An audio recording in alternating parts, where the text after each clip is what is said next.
I see it. Sync everything.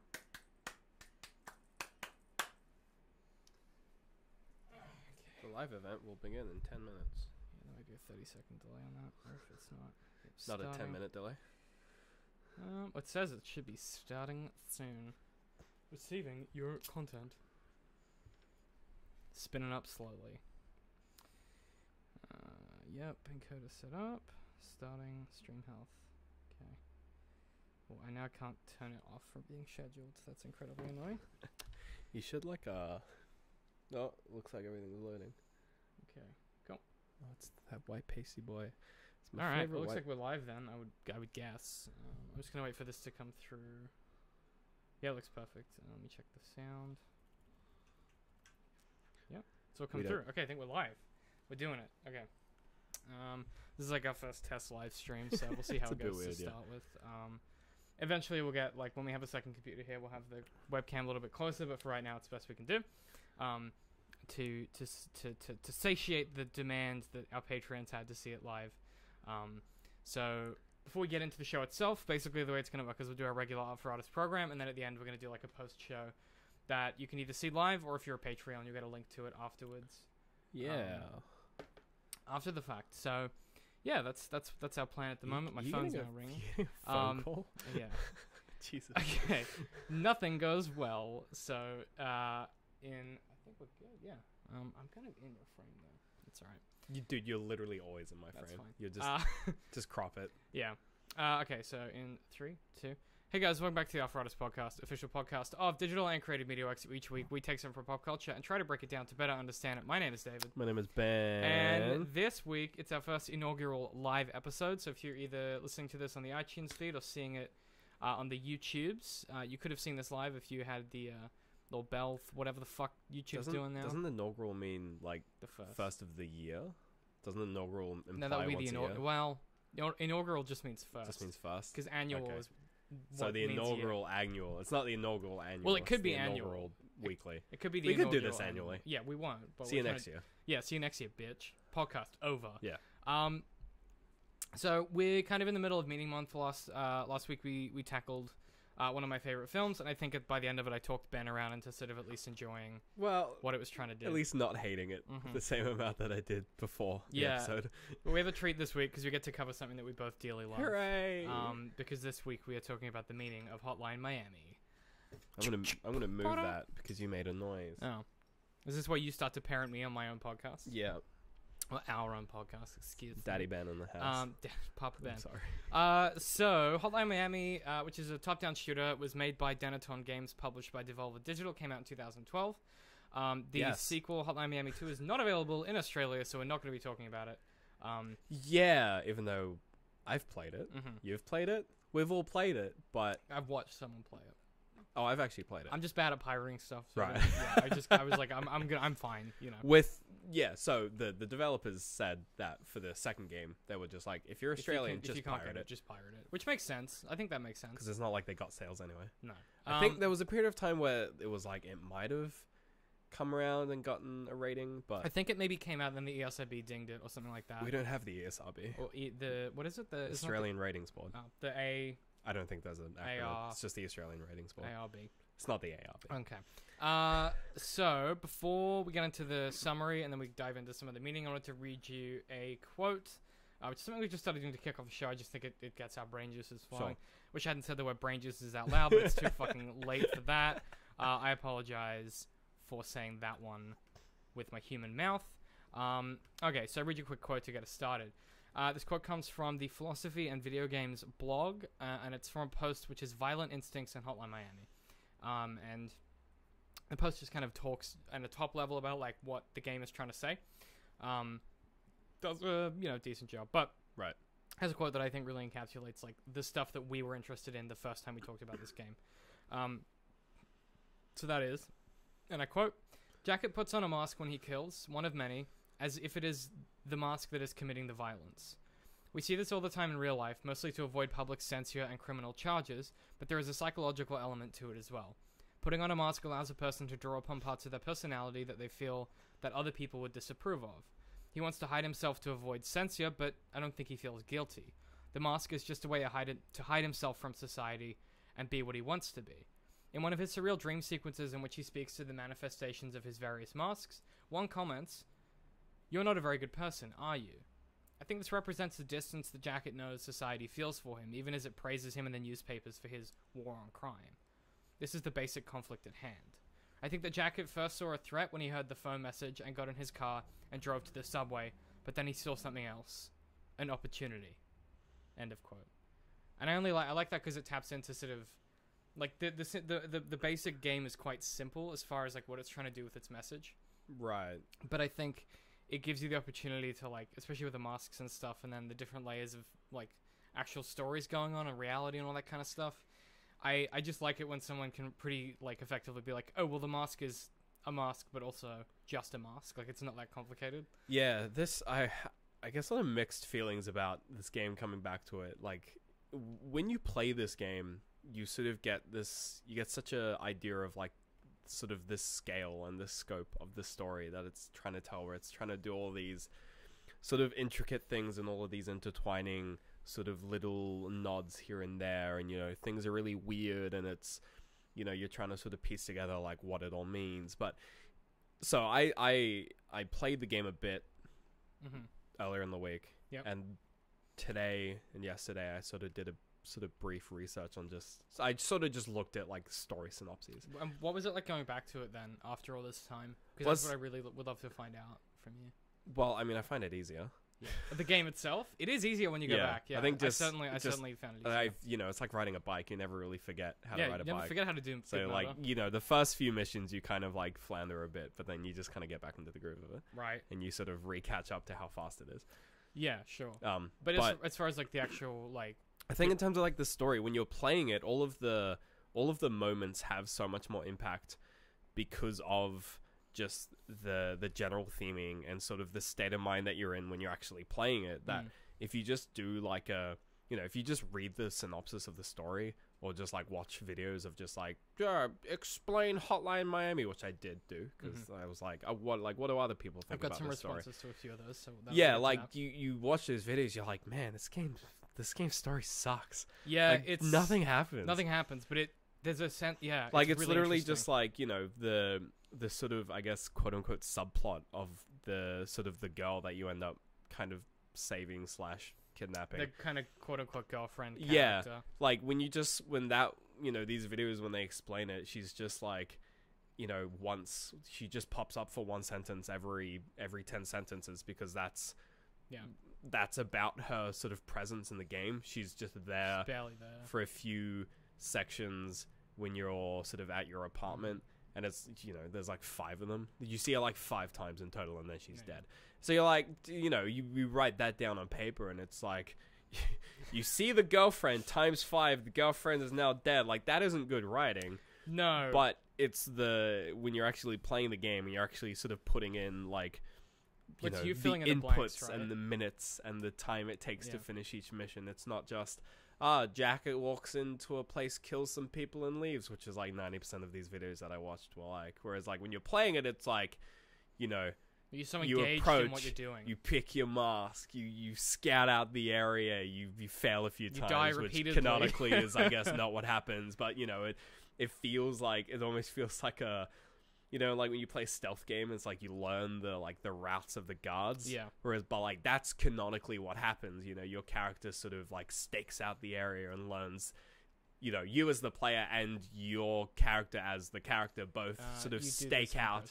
They both do this sort of like figure out the best way to get through. But in this game, it's like you just die repeatedly, which is like non-canonical. But it's until you figure it out, and then he just plows through and kills everyone. So like a story, like a reading of the story is just he walks into the bar, kills everyone, leaves the bar, goes get some pizza. Yeah. Like that's the game. But when you're playing it, it's so much more than that. I feel like just taking the story on its own is like a huge disservice to what this game is. Yeah, I agree. But we do have to let's burn through the summary. So let's talk about the story. So let's quickly summarize the story and then get to the good stuff.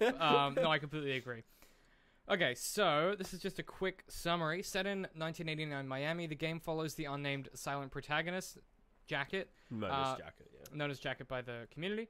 who was instructed via voicemail to investigate a shipment of cookies, after which he finds a package outside his front door with a rooster mask and the goal of performing a hit on a group of criminals in order to retrieve a briefcase. And then throw it in the garbage. Each chapter then follows Jacket heading to various locations at the request of similar voicemails.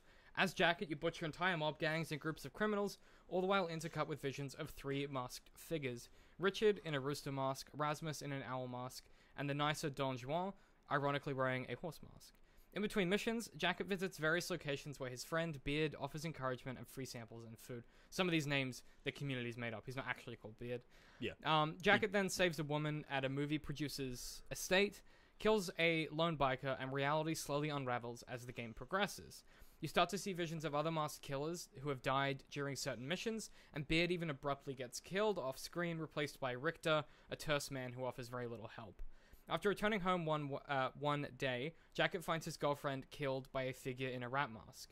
The rat mask then shoots Jacket dead. The man in the rat mask then shoots Jacket dead. Jacket wakes up in a hospital seeking vengeance, heading to the police headquarters to find the attacker who was in custody.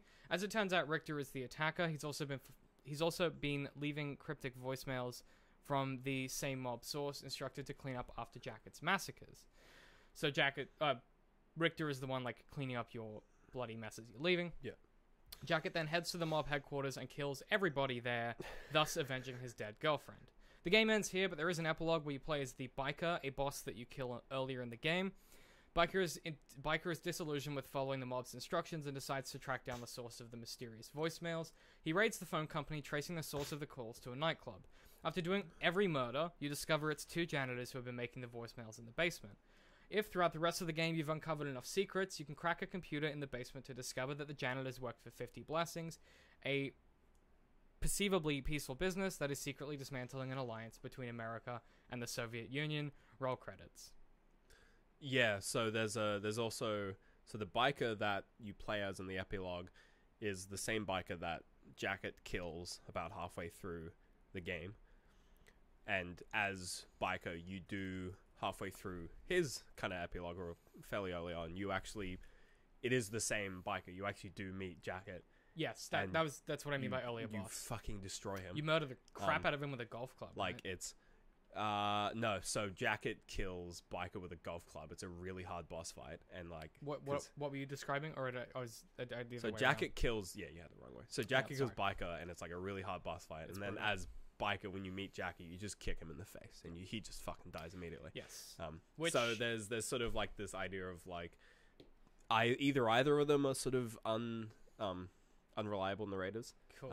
Yes. Probably Jacket, because he's in a coma. Can we talk about reality yet, or are you building to that? Because I fucking love how this game fucks with reality. Let's talk about reality. So when you first pitched this game to me, you were like, you're probably gonna struggle because it's like a top-down shooter. You were like, and it's pretty hard, yeah. Yeah, you're like, you may struggle with the Dark Souls of top-down shooters. It's the Dark Souls of Yep, because games can't be their own thing. Everything has to be related to Dark Souls. Yeah. I agree. So when you first pitch it, you're like, you may not like the gameplay itself, but you might be invested in some of the concepts that it explores, like vis-a-vis when you do good murders. Yeah. Reality kind of starts to break apart, and there's some interesting ideas there. So and the music's good. Oh, the music is fucking hot to trot, mate. So there's a few like really basic things that the game comments on that aren't like especially clever or like intriguing or deep. So I just want to hit those quickly so we can move into stuff. Get them out of the way. So it's clearly a commentary on violence by providing you a hyper-competent player character who very quickly embraces his murder side. Yep. It takes the man with no name killer tropes a la Assassin's Creed Hitman to their logical conclusion. All of these people put on masks and assume roles. Just in this game, it's literal. Yep. This contrasts with the bloody violence and the fact that you die very quickly. It's realism. It's taking the absurd and contrasting it against realism. The most basic reading here that most people bring to the game is that violence is a great fantasy in Western society, but is ultimately meaningless. There is ostensibly no direction to the violence in the game, just that Jacket really likes to do good murders. Congratulations. Yeah. It also seems to imply that the hitman trope isn't limited to psychopaths, but rather that we all have the psychological desire to be Jacket. We're all playing the game. The music and the pacing get you into the game, and you kind of, as you were saying, like when you're playing the levels, you get into that like the tactical headspace, and like you get into like the, if you were going to do good murders, that's how you get into that flow state. That hashtag flow state. Yeah, everything you've said is kind of like what the second game just very sort of blatantly says as well, Yes. which is really funny because the Yeah. second game is very much sort of the second game sort of, I don't know, blankets top and tails bookends. Bookends is the word you were thinking it of. bookends the first game where it has sort of prequel sections. It has actually a few sections during Hotline Miami 1, and it has a few after. And it goes over all of that. It touches on the whole, like, there's a bit of madness in all of us. Mhm. Fucking Mr. Joker Boy. It touches on Hashtag jokes. touches on like it gets very like Fight Clubby where like a lot of the play characters are they're like fans of Jacket. So like Jacket gets like a fan club, or he gets Yeah. people who are like They emulate. hell yeah, like that. It's like Project Mayhem kind of Yeah, thing, yeah, Fight yeah. Club, where it's like yeah, fight the power. Yeah, man. Is it Brad Pitt that's in that one? Oh, he's Fight Jacket. Club. Yeah, No, yeah. So in that role, Brad Pitt is like the was- Jacket figure. Yeah, Brad Pitt is Jacket. Yeah, Yeah. Cool. I like that. And like they're all like the kids, and they're like, yeah, That we're gonna blow shit up and kill mobsters. Yeah, so like that, Ridiculous. Yeah. and like the second game gets very meta, but we're not talking about the second game. We're talking about the first game. Okay, so, So- let me segue from that into some of the stuff that maybe because I've got 3 arguments that we can pick from that we can talk about. I love you giving me this choice. Yeah, it's Well, Sophie's we're probably gonna get choice. through We'll all get three through of all them, but but- it's more of an order. So I've got the reality and the Matrix conversation, the Kanye West conversation, or What?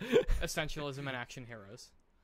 Let's start with that one because I feel like Okay. those other two are Yeah. a bit weird. It's fucking weird. Okay, so to segue from that, I wanted to read you a quote from Reddit user Mark Racker Joe, who I think encapsulates the exact thing you're talking about, where it's like, that reading doesn't say anything especially interesting about society, I don't think. Violence is bad, but we all wish we could do good violence. It's like, yeah, no fucking That's shit. that's just do fencing. Yeah. It's like it's great. So Mark Racker, so Joe says, Hotline Miami has a large and excessive amount of violence, but unlike other games, it has a sense of realism and or self-awareness. Stuff kills you 2 hits tops, even if you have armor. Some have psychological problems, and all are killed abruptly. It's almost making fun of other games for their excessive and seemingly unneeded amount of violence, with no sense of realism. And the game makes it very clear that the violence is meaningless. Everyone you ever meet gets nothing in the end from their violence, except possibly 50 blessings, but even they're the antagonists, so I think it makes sense for the game to ultimately be saying that nothing matters. Which I don't disagree with. I just Then think... that's a very Rick and Morty. Well, everyone on the internet's a nihilist now. Yeah, So, yeah. yeah. It's I think that falls into the same trap where you just this game is hard to talk about now. Like in 2012 it was fine because that was the new thing. Well, like, we're post Rick and Morty. we're, now, we're in a post Rick and Morty world where you can't talk about nihilism without acknowledging the elephant in the room that Thanks, Dan Harmon. that is like that where like nihilism is pointless. I love you, Dan Harmon, but you ruined it for the rest You of ruined us. internet discourse for people like us You on the wrote- internet to feel important about 'Cause because we knew what nihilism he's was. too good of a writer, and he's ruined it. For We everyone. knew how to pronounce French philosophers' names. Oh God, wait, did he? Wait, are we being like philosophy hipsters now? Is that what we've done? Yeah, Fuck, yeah. that's we're sad. being That's fine. flopsy. I'll fucking own it. Okay, so essentialism and action heroes. I'm interested to get your reading on this. Okay. This came from when I was playing it. There's a particular moment where Jacket is scrapbooking throughout the game in the coma section when you realize that you wake up afterwards and you're not sure if it was actually real or if it was his like delusions of his memories. He's not only collecting the newspaper articles of his the news reacting to his murders, but he's actually scrapbooking them as well, which I Yeah. thought was kind of crazy. This was what kind of led me down this rabbit hole. It's about this idea of like essentialism and the action hero in like Western canon. So like the gameplay in this game is extreme with a big X. Like it's extremely violent. Everything dies extremely quickly. The bosses are extremely hard. You kill a lot of people extremely murdery. You know, you kill an extreme amount of people extremely. The way that I was thinking about this game is it's like a combination of Rambo and James Bond, where you kill a shitload of people, you save the girl, and she kind of hangs around, is maybe your girlfriend, and when she gets killed, it creates the third act turn. So it's like blow for blow every fucking action story Right. in all of Western canon. Yeah. But by taking all of these ideas to like their natural extreme. So you know how in James Bond it's like the damsel in distress often they flirt like twice, and then she's on screen for the rest of the film and he suddenly cares about her. Right. It's that, but even more extreme. Where, as you said, like you see her 5 times or whatever. Yeah. Like they have nothing in common. They don't seem to have a She relationship. just kind at of all. exists. She's just there. Right? I saw one of the videos I saw was sort of talking about how like at first she's she's like locked into she's like in the bathroom. She's like locked in the bathroom, Mhm. and then like then she's on the couch, and then she's like. Then like the apartment is like more cleaned up because it means that she's getting more used to know you. It's like, or it's just, Well, she just had a bath. yeah, or it's just she's having a bath and just maybe just got sick of living in Jacket's filth. Right. And, But then, like I think, isn't there also here's a dirty grubby man? Isn't there a correlation to be drawn though between the way that when we watch films and stuff, because this comes back to that thing of reality where like if you showed someone those 5 different stages of, or those 5 different images of them spending time together, your brain wants to fill in the gaps with, oh, they have a relationship, like they have, like, do you know what, like, and if it was an action hero film and they did those 5 scenes, do like you'd be like, oh, they're montage. getting, yeah, you'd be like, oh, they're getting closer together. Yeah, they'd have a relationship montage. Right. This is just, it's a relationship montage that's just got like intercut with just like murderous rage. Yeah, well, that's like what James Bond is as a Yeah? franchise, if you think about it. If you take all the films, Well, I'm and talking put like them Daniel together, Craig's it's just, run at least, right? Because Yeah. that potato head man kills a where lot of it's folk. where it's just secretly just like a Jason Bourne film. Yeah. Yeah. Oh, that's a good point as well. Yeah. And the takeaway from that, which isn't especially exciting, but I think touches on that trope, is that basically the idea is like, the kind of dude with no name, badass action hero thing is like silly and dumb, and because the game is self-aware of that, it doesn't really reject it. It just goes, hey, isn't all this insane that we all think this is like a normal way to interpret reality? And like even the fact that there's a scoring system, even though it's a video game, like suggests something about the nature of how we view violence in media. This isn't my reading, but like it's okay if it's a game because it's like a safe outlet for the desire to murder. But the game doubles down on that by agreeing and being like, yeah, it's fine. Yeah, you gotta get those points. Yeah. But then you got games like Hatred, where it's like, that's like the triple down. That's where it's like, we're gonna give you points, we're gonna give you scores, but we're gonna actually make the main character like a mass shooter. Like, you've seen the Hatred video game? I don't. So, is that the? It's the one that got like, where like the trailer for it is really cringy, where it's just like, I'm gonna wipe the scum off this earth known as humankind. It's like, they're gonna know my name. It's just the worst. You just start barfing. Yeah, it came out like right sort of like smack bang and like the school shooting. Oh, scare. is that the one where you fight the devil as the final boss, or am I thinking of something else? I think it's something else. No, Okay. this one's just like it's like a top down shooter. It's like Hotline Miami, but like shittier and like a lot more like it's just like black and white, like trying to be really gritty. Yeah, like that game was like sort of. They were like, oh, it's satire, when it's like, satire. It's not like, really no, you just wanted to do murders. You just wanted to sort of be this weird cringy thing. It's like a. But so, do you think that this game falls into that category, or it takes it to the next? I don't think it does, because it's so, like, even the the music and the sort of the aesthetics are just, they're so like precise. Sort of they're so like not trying to be gritty. Like it's no like. It's not like, like a Predator film, or like, I don't know, I thought Predator. You said Arnie, I think.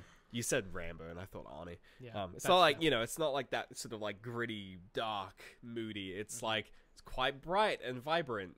It's, just with a lot of red. Have you played the game with the darkness mask on? It's one of my favorite ways to play.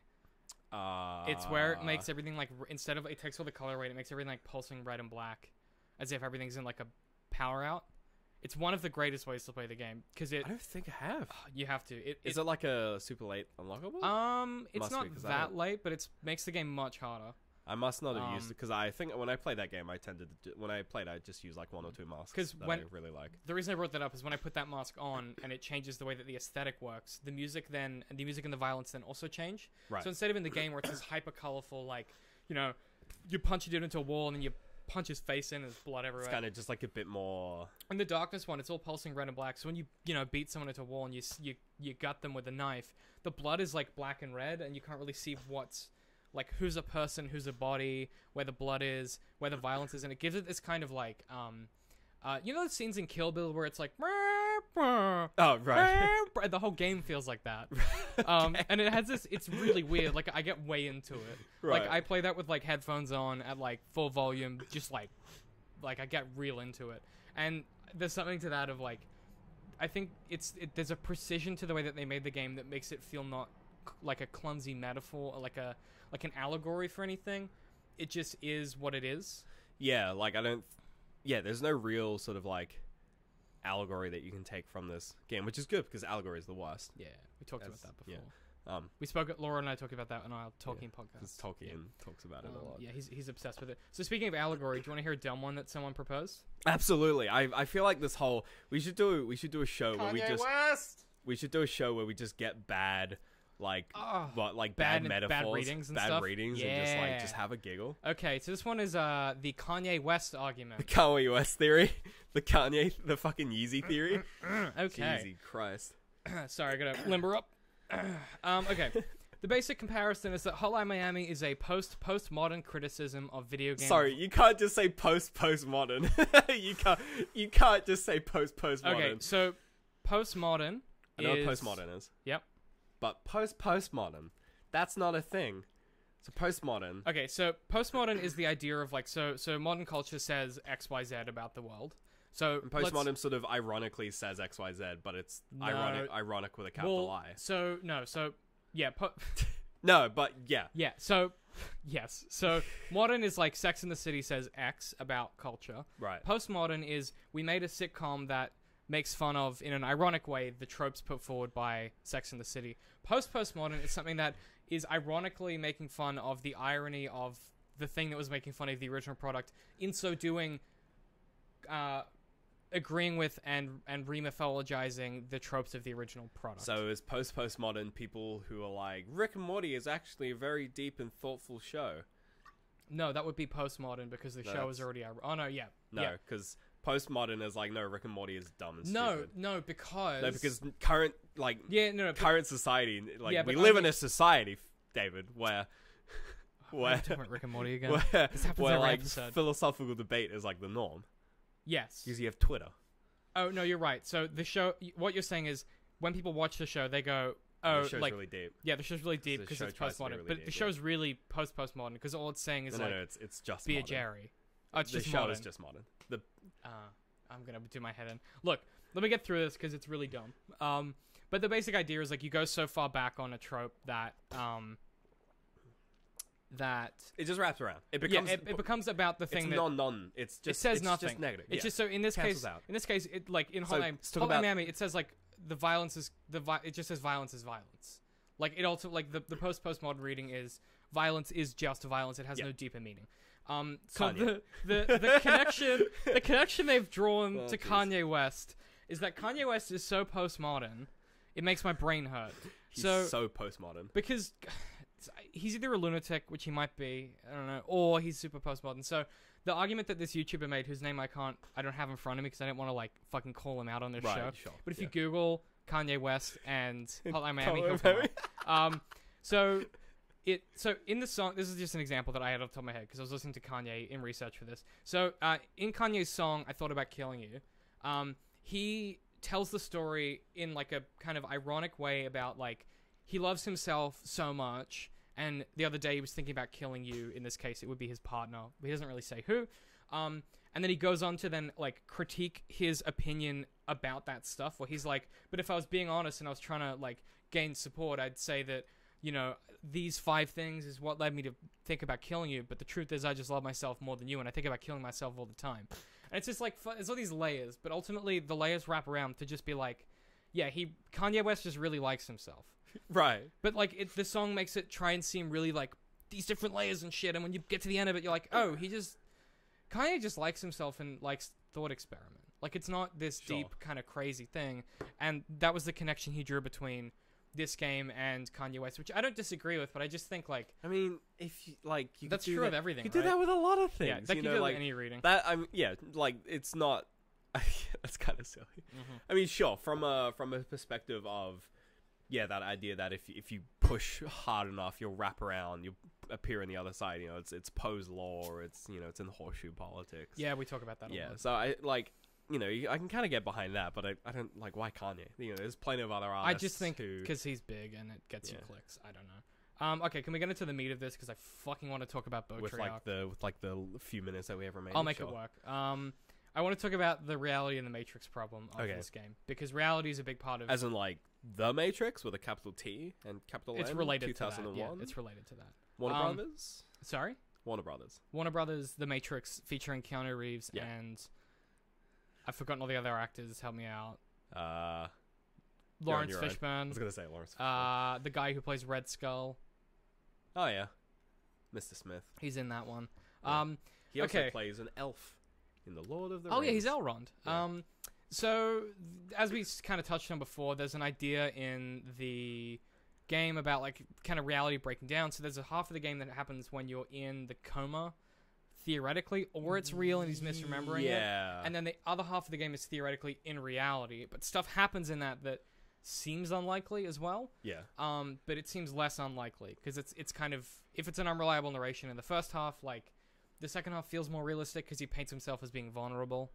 Like, you know, he's sick and he can't Well, in walk the second and stuff. half, it just kind of wraps through to the conclusion real quick. Like, Mm. the first half is full of all of the sort of inciting incidences, which are all the weird ones and all of the crazy shit that goes on, and it culminates in him getting shot, and you're like, oh no! My boy got shot. And then that's the Act 3, and it just rolls to the conclusion really quick, Yeah. and then you have the epilogue, which just comes around and goes, hey, do you remember that story? Remember that crazy story? Yeah. Yeah, So, exactly. Yeah, I think the second half or whatever, you know, the pretty post coma, Yeah. is probably fairly accurate. Agreed. So let's talk about Plato Jesus and Christ. Baudrillard. So one of the things that, Baudrillard.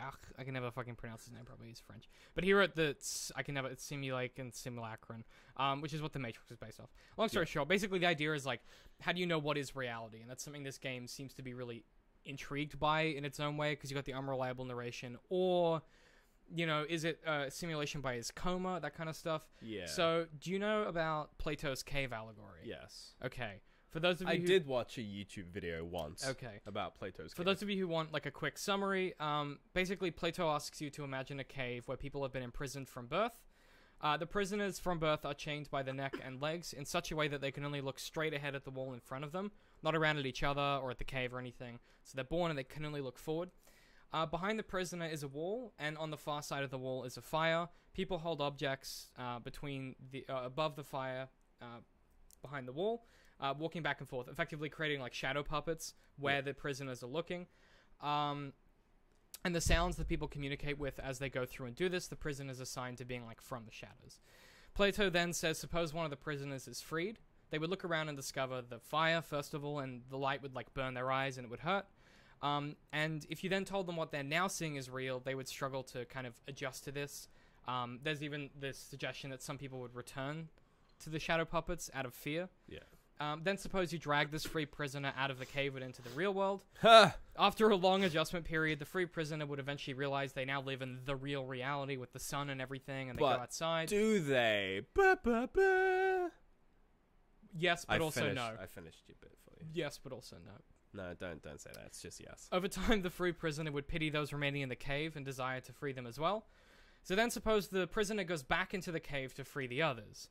They would struggle to see in the darkness because they've been outside for so long, and the other prisoners would perceive that leaving this reality has blinded this freed prisoner and has harmed them, and therefore they would like resist escape. TLDR, like we tend to resist changes in our perception, especially to our reality, and assign anything that doesn't agree with our reality as being like things that are bad for us. So in Hotline Miami, Jacket constantly ignores signs his reality is fake. He never pays for anything when he goes to restaurants. Beard works everywhere. Beard, yeah. The masked men in the living room take on the role of those attempting to free Jacket in a way. Yeah. So in Plato's allegory, this would be like taking one of the prisoners aside and then once a day explaining a little bit to them about the outside world until they're ready to leave. But then they just don't because they're so stubborn that you have to like shoot them in the head, I guess. Like Sure. when that's when you drag them out, I guess. Yeah. But yeah, then you have to like force them out of the cave. And I think there is something interesting in that because clearly, like, whilst it isn't a one-to-one parallel, when you play the game, even, you know, the way that the violence works versus, like, in the early levels versus the later levels, it is awfully convenient that as the levels go on, you get better weapons at the start of levels and then enemies don't. Whereas, like, at the start of the game, everyone kind of has, like, the same shit as you, like, they mostly have pipes and knives and stuff. Yeah. And then as you go on, everyone gets guns. And then it scales back when you're in the real world, where everyone has, like, more realistic shit on them. So, like, one dude in one room has a gun, and then 3 dudes in the other room have, like, baseball bats or pipes or whatever. Yeah. Because you wouldn't have 3 dudes with assault rifles hanging out together. Just So, being like, bros with their assault rifles. Yeah, like, you just wouldn't bro it up with an assault Yeah. rifle. So it feels a touch more realistic the further, like, after you wake up. Is that something that you picked up when you were playing it the first time, or is it only one of those things that when you sit back and look at it, you're like, this game is just a rip-off of Plato? Do you know what I mean? Or I think so again, the second game does actually just sort of blow a lot of this stuff out of the water, or at least just confirm a lot of things. You know, like Beard, the character of Beard, he's actually a character in the second game. Yep. You know, so a lot of these readings are kind of hard once you play the second game. But yeah, I think it's more about like what you get from that reading. I guess from the perspective of, you know, the pure sort of mechanical aspect of all of the characters having, well, all of the enemies having sort of, you know, more quote unquote realistic weapons. That's probably just mostly just like an accident of decent game design. Yeah. Because when you're sort of making a video game, you know those levels where you're up against guys with knives, that's just because they're trying to teach you how to fucking play the game. When they start giving everyone guns, the level design does tend in a way where, yeah, everyone has guns, but you're never really in much danger. You know, it's always just like, open a door, there's a guy with a gun, you can deal with that because there's a door. Whereas like in later levels, and especially in the second game, they'll fuck with you, where they'll be like, guy with a gun, he's behind a pane of glass. Yeah. Have fun, like he'll just fucking he'll kill just you. nuke you. Yeah. Yeah, and so I feel like in that sense, you know, they do, you know, the stealth game thing where they start, you know, they've taught you how everything works. Now they're gonna start making some puzzles. Twist. Yeah. Yeah. No, for sure. But at the same time, you could argue that that's going from, you know, a very gamey thing of everyone has knives because we're going to teach you how to deal with knives, and now everyone has guns because we're going to teach you how to deal with guns, to, all right, now we're actually going to make levels based on what would probably happen.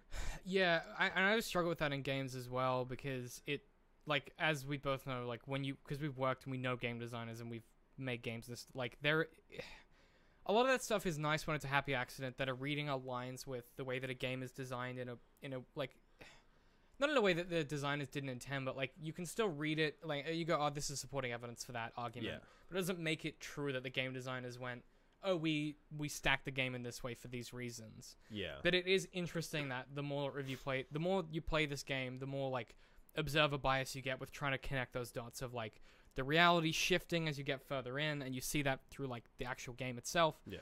And yeah, I don't know. It all kind of ties back to that idea of violence being related to your perception of reality. And like, I don't think this game is encouraging violence in any way. I think it's actually the opposite. But one of the biggest problems you have when you put out a game that is hyper-violent like this is that people react to it and they go, "Oh, this game is bloody." Video game. Yeah, it's like the kids turning the frogs gay. Right. It's like putting it's exactly it. But like, you know, you have to believe everything, but that also means you have to believe gay frogs. Like, yeah. It's that whole argument of like, if you want to read a game in a specific way, that's fine. But like recognizing that that's what you're doing is the key thing, and acknowledging that I think a game as good as this doesn't happen by accident, but at the same time, like, the game designers didn't sit down like at Denatone Games and be like, now, Plato's allegory of the cave. You know, they went, man, the Matrix is fucking sick. We could do, like, a coma. But they still, you know, they still set things up for the sequel. There's a lot of things in this game which are, you know, it either just, you know, they really, really tried to ham-fist it into the sequel, or they had kind of planned it ahead of time. Yeah. So there are, you know, it's almost like they made this first game knowing that they were just going to, I don't know, just kind of break it when they released the second one, which I guess, like, you know, or reframe it at least. Yeah, frame it in general. Yeah, it felt like they were like, here's this slice of like this enigma thing. Yeah, and then they went, okay, here's the second one, and now it's within a. I kind of prefer just the enigma. I like the simplicity of. Especially with something like this, you get to interpret it in a way that you find the most interesting. So yeah, like this whole time we've just been ignoring the second game, which gives all of the answers to every question we have. But right, like, but that's fuck not the second game. We haven't played it. It's illegal in Australia. It's also not the point, I don't think, of this game. Like, I don't think that the game is trying to give you answers. It's more about like the journey of trying to like dig into it. It's not about the destination. It's about the journey. About the journey. And the murder. The DCM work. See you next year. We do have to wrap up the show, so have you got any recommendations for this week? Oh shit! Yeah, you did not. You forgot, because with all the live playing stuff, a board game, a video game called Armello. It's fun. Okay, what is? It's about animals and a king that is slowly dying, and you gotta run around as animals and kill each other. Is that on the Switch or is that just on the PC? It's on PC at the moment. Okay. It's got animals. It's got animals. It's basically a digital board game. That sounds fun. Yeah, it's good fun. Was that multiplayer or like? It might have multiplayer. I've just been playing a single player. It's got like online multiplayer, but it's the kind of thing where because it has sort of like it has an element of hidden information. We have like a hand of cards. It's hard to make those games like sort of couch co-op playable. Yeah. Different to like I don't know, other games. I kind of know what you mean. Versions. Where it's like easier. Like some games, you know, like you don't know Jack or the Jackbox games. You have to have your phone because you have to have an element of hidden information. Yeah. It's hard to do. Mm-hmm. I can attest to it being hard to do because I've actually done it for a uni for a uni project and it sucks. I like that. So I've just thrown to the chat if you all have any recommendations. So if anyone watching this live has anything, if anyone has any recommendations, drop it in the chat. I have just finished watching season 2 of American Vandal. It's still one of my favorite shows. It's so hard to explain why it's good and what it is, but basically it's a show that follows people making documentaries about crimes at school. The first one is someone draws dicks on cars, and the second one is someone makes everyone poop. Is that It's really good. Is that have what's his name? The guy from like 21 Jump Street. Isn't he in that? No. You are thinking of the Jonah Hill one. No, that's a new show with Emma Stone that's coming out soon. It's not out. It's like a show where like he's drawing like dicks on cars. No, you. What? It's they not. Like accuse him of it. He's like, I didn't do it. Yeah, that's not Channing Tatum. Yeah. No? You're thinking it's Channing Tatum. It's not Channing Tatum. It's not Channing Tatum. They could not look. They do have a very block. Who face. is it? Just some kid. He's no one. He's not an actor. He's just a kid. Like, anyway, all right. Yeah, it's really good. I really enjoy it. It's one of the best put together shows on TV. Obviously, we just finished BoJack season 5. I just finished BoJack season 5. Yeah, I haven't finished it.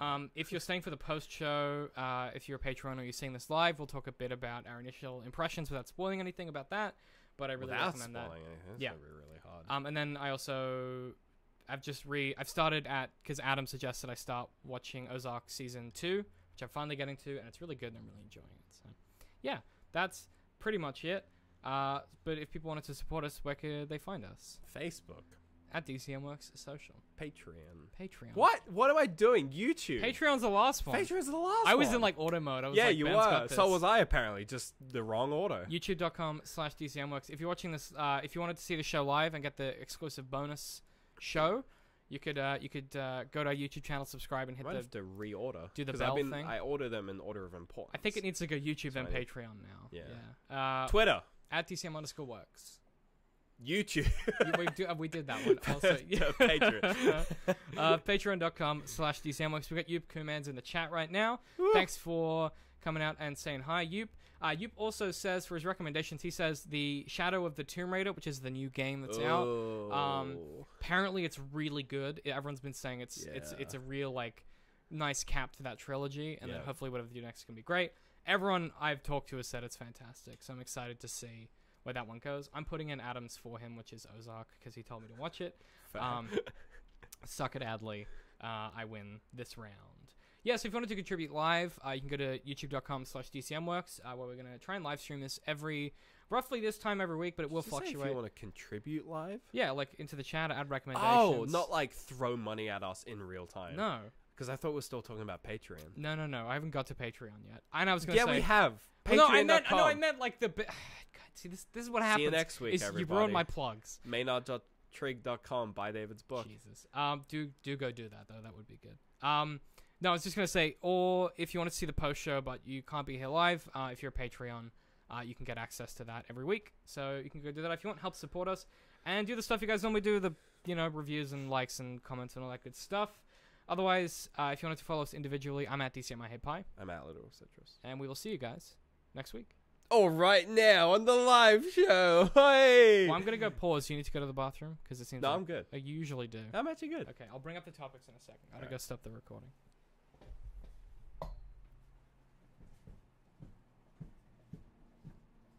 Actually, I'm going to go to the bathroom.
Yeah, see? Okay. We're back, baby. So this is a post show where I just think each week we're just gonna like talk about stuff that either didn't fit into like an episode or that we weren't sure like was even remotely coherent enough to go in an episode. So some of it I've just grabbed from like the Patreon and Twitter or just like stuff that's happening in the news that people are like, why aren't you talking about this? People say that? People ask us to talk about Well, that's a few people who are like, David, you guys should chat tell me about. I'm going to sit on the couch. I'm going to sit in the comfy chair. Okay. I'm tired as fuck. Well, I'll sit at the desk then. All right. Well, you need to... It's going to be some wild... I can switch you onto another mic if you want. No, I'm just going to... Leave that there. No, don't. Still take It's already been done. No, there you go. What? Oh, okay. It should be live. I can't tell. Yeah, I think it is. Go again. Yeah, you're good. I set that up on purpose. So at some point you would abandon. I would abandon ship. Yeah. This is weird. Yeah, what? There's just bottle caps here, dude. Oh, What? those are... Those ones that you Those put ones that there, I you put there. shithead. Where are the bottle caps Where are the here? bottle My name's caps going? Benjamin. Okay, then this is good. This is comfy. So I got a few topics. We obviously got like I'm gonna just move that so I can Yeah, see so it. you can see me. See my beautiful face. So we got a few topics that we can cover. We got Spider-Man on the PS4. People want Haven't played it. people want me to talk about that. Looks you gonna, garbage. are you gonna borrow my PlayStation? I will at some point. And then we get BoJack season 5. Our like initial reactions. A handful of people have asked us to talk about that. Yeah, I guess. I don't know how we can do that without spoiling it, but maybe we can No. talk in like very, very vague terms. generalities. Yeah. Well, like, is that camera in the way, or can they? No, they can see. Are you enjoying it so far compared to other seasons? It was fine where it was. Oh, that's the... Yeah, okay. I shouldn't have done that. All right. 10 out of 10. I think it's okay. Don't play with the Velcro. I'm just fixing it. Okay. This was falling off. This is what you don't see behind the scenes normally is This is me is fucking well with both of everything. us touching things that make noise, and the other one going, Yeah. don't do that, it makes noise. I think it's better than... We had like a hierarchy that someone got angry at where it was like season 1 was the best, and then Yeah. season 3, and then season 2 was kind of shitty. People were mad about that. Yeah, I think this is like... they were mad because they thought that season 3 was the best. I think. Yeah, even though it's not. And I still think season 1. Season 1 is incredible. Yeah. Season 2 is alright. Season 2 is made better by what comes after it. My biggest problem with season 5 is just like, I don't know that it adds anything we haven't seen yet. Yeah, like I when I started watching it, I had like no real idea of where it was starting from. Chuck that on that couch. Otherwise, I'm gonna trip over it tonight. Sorry. Chuck the. Yeah. Like- Logo out. No. The cushion. Okay. This could be a cushion. Yeah. It's branding. It's branding. No. Okay. No. Put it so the camera can see it. So the Get camera branded on, bitch. the blown out white fucking thing because it's like horrendously white balanced. That's Logitech's fault, mate. Sure. Nice, you did Nailed it. So, I like when the season started, I was like, wait, what is going on? And like to be fair, have you forgotten yeah, the previous season? like season 2, I knew what was going on. It was season 1 ended with a real bang, and the season feels so weirdly disconnected from the rest of it, but they're still trying to pull stuff back from previous seasons. Yeah. Like there's like a major plot thread which like is due to what, season 3? Which is that? I don't want to spoil it, but the recording with the journalist who tells Yep, that's season Diane. 3. Yeah, like that's like when that happened, I was like, oh yeah, that is something that happened. There's a plot thread with Todd in this that ties into season 1. Like there is some stuff in this Jesus that Christ. just they went because what it felt like is they realized that they needed to end the show at some point. They got renewed for another season, I think. Let me Season check that 6? actually. That may not be true, but yeah, I vaguely remember like 2 more seasons. because I know that Rick and Morty got another 70 episodes, but I don't know if Yeah, so wow, season 1. Yeah, so like they haven't officially probably only plot thread that when it sort of came back, I was like, oh yeah, that did happen. Like I remember where this ended, and like I am still invested in this. Was like Todd's asexuality. Yes. That's like the only thing this season where I'm like, this is a good plot thread that they're holding on to because I think it's funny and I think it gets a bit tired as the show goes on. they just kind of it's from what I've seen like half the season, seen up to episode 6 or something. From what they've shown so far, they could finish it now, and I'd be fine with it. Like, I don't really need it to continue. It's kind of run its course. It's had its logical conclusion, I feel. You know, they did the joke.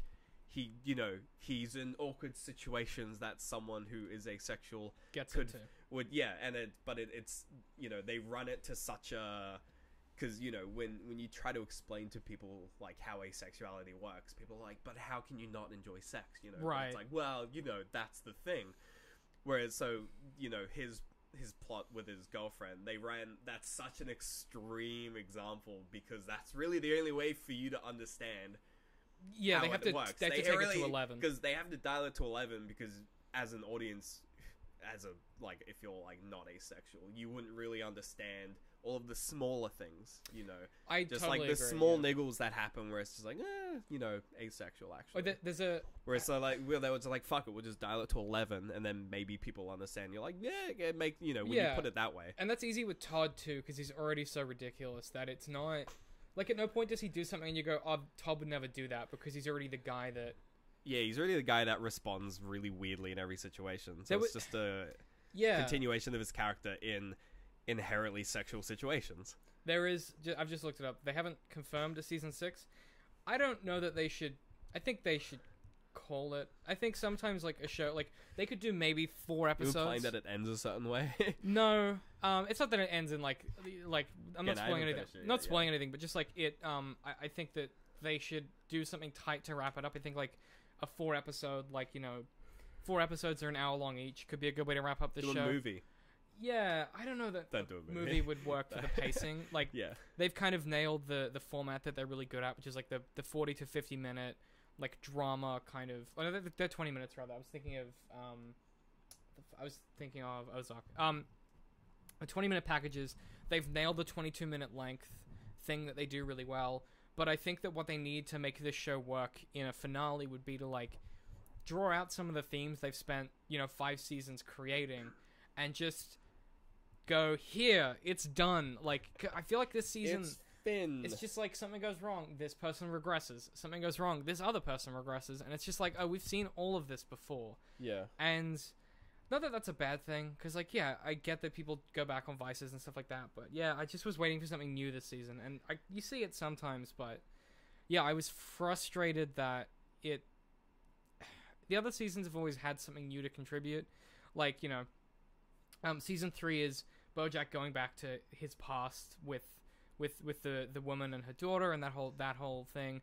Season 4 was like, well, what if BoJack was a father, and then it turns out he's actually a brother. And then season 5 is sort of, without spoiling it, it's like, what if there was an equilibrium that was healthy-ish that he could achieve? So how do you come out of that process with Hollyhock? And then like it's kind of like season 1 again, where it's like BoJack is relatively stable in his life. And I think that's interesting to explore, but it seems to be at the expense of not having a lot to say. I don't know. That's just my opinion so far. Like, I'm going to rewatch it again this week with all my research once I've done it. I'm going to try to watch it twice. No guarantees. And there's a few episodes I want to rewatch, because there's one that happens about halfway through that is one of the most interesting. It's the equivalent of the underwater episode. Is it? Of last season. It's probably the one I'm thinking. Is it in the first half? It's like episode 4. There's only one of them, so yeah, probably. It's like BoJack tells a really long story. It's ostensibly a one take. Yes. Yeah. No, I will. I want to rewatch that to unpack that. And that was when that episode started. I was like, oh, okay. And then like a few minutes in, I was just like, they're not doing this, are they? And then like 10 minutes in, I was like, okay. Yeah, you're like, I guess they are. Yeah. All right, I guess they are doing this. It's a bit like that. Well, I think from what I've seen so far, again, I've only seen half of it so far. They have a lot more, I don't know, like in my brain, they're just called gimmick episodes, where there is a gimmick. Yeah, and that's the episode. So there's like another thing I'd consider a gimmick episode. It's like episode 2.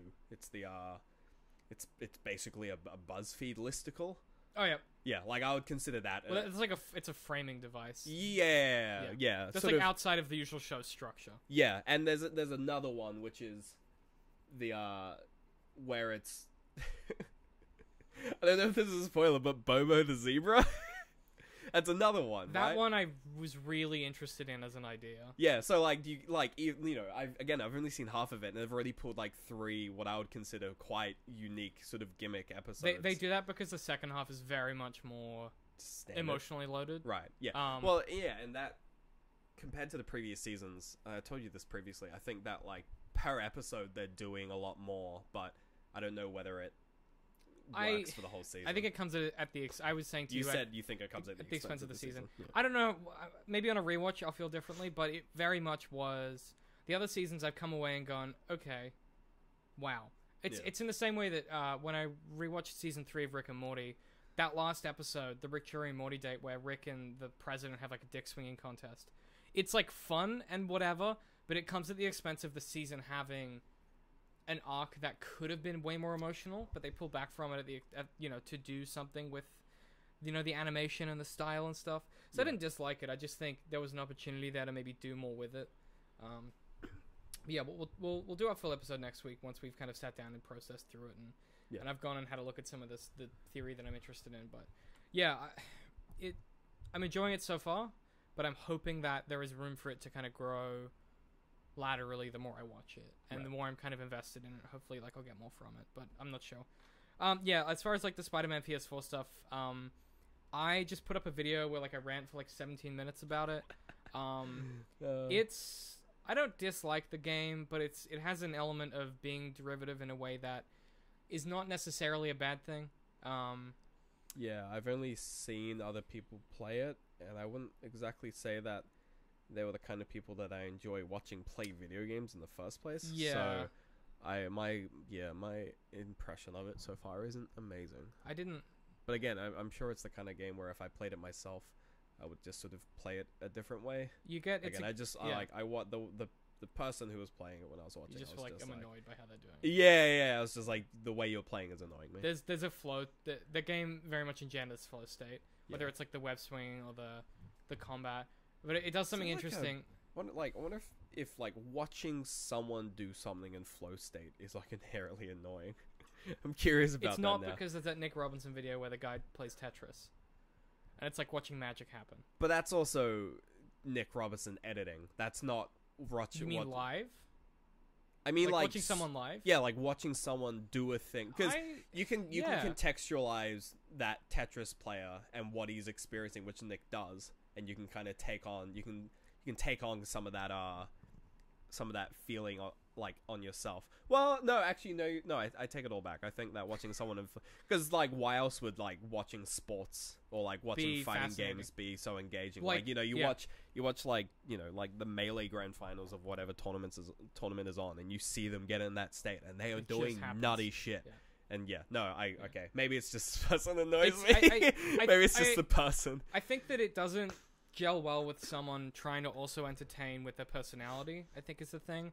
So like, I really like watching American football because when a team is playing well and everyone is like kind of in the zone, something fucking happens. Like it's like when you watch good video game players play esports, like something happens where you can see it all clicking, and it's like bang bang bang, and it all just works. And like watching someone complete a play perfectly, and there's like this kind of whatever the flow state is they tap into, it doesn't really exist, but it's definitely there. Right.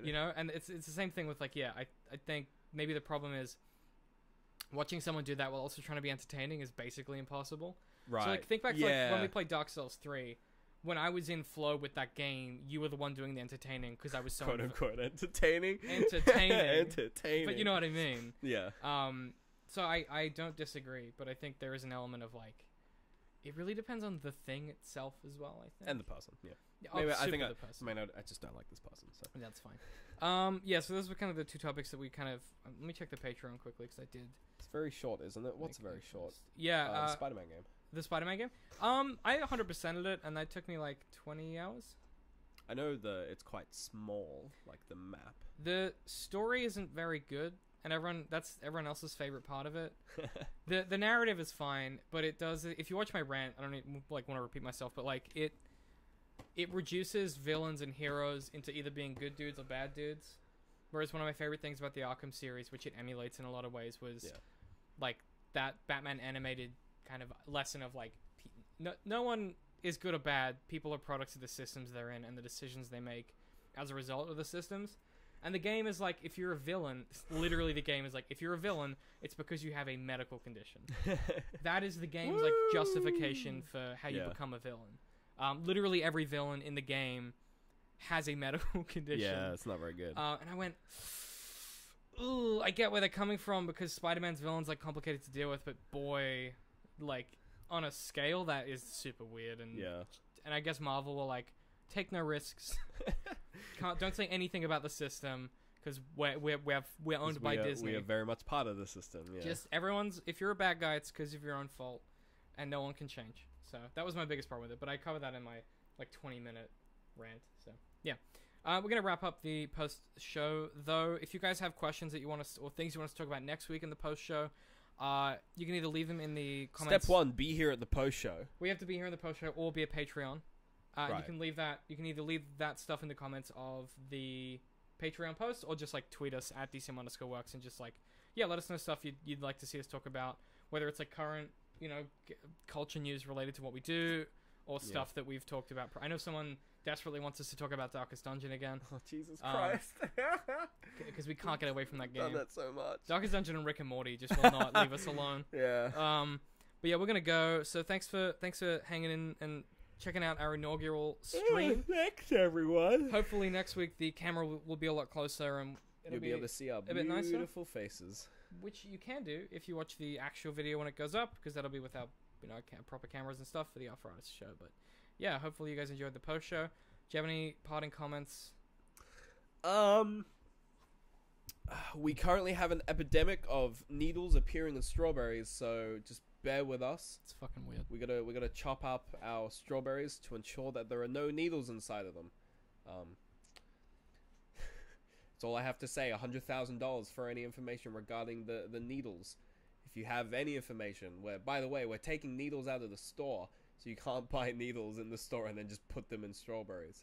I mentioned that people are putting needles in strawberries.